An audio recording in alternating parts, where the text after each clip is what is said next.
Уласнік аб'екта Свято-Раство Богородицкий монастыр.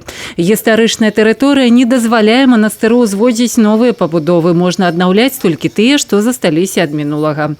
На сённяшні дзень гэта месца паломніцтва прымае вялікую колькасць веруючых, а ў нядзельнай школе вучацца дзясяткі хлопчыкаў і дзяўчынак. Да і для саміх сёстраў патрэбны келі для жыцця і майстэрні для работы.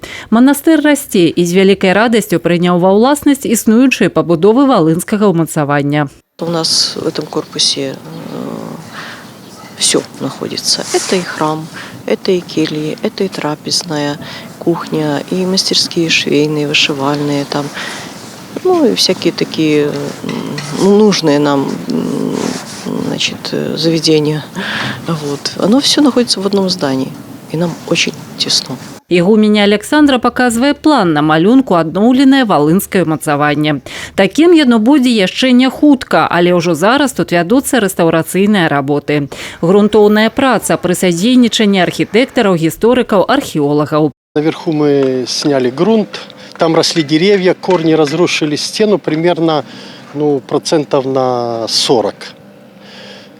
Даже по смете где-то у нас объемы в 2 раза больше реальные, которые мы делаем, чем они прописаны в проекте.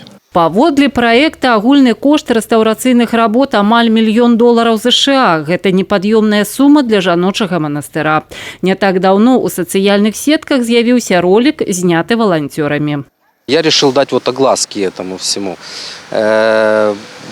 Рассылаю всевозможные публикации, то есть новостные паблики Бреста, Брестской области, порталы, группы, чтобы они публиковали у себя это на страницах. И многие откликаются и публикуют. И это уже дает результат. Інфармацыйны штуршок станоўча паспрыяў таму, што багата неабыякавых людзей вырашылі фінансава дапамагчы ў рэстаўрацыі аб'екта. Евангельскі ўчынак, дзе нават малая лепта мае вялікае значэнне. На сайце манастыра ёсць рахунак, на які ўсе жадаючыя могуць пералічыць грошы. Але ў справах міласэрнасці межаў няма. Падчас няпростых работ па рэстаўрацыі валынскага ўмацавання спатрэбіцца любая дапамога. Вераніка Якавец, Тыгран Акапян, тэлерадыёкампанія «Брест».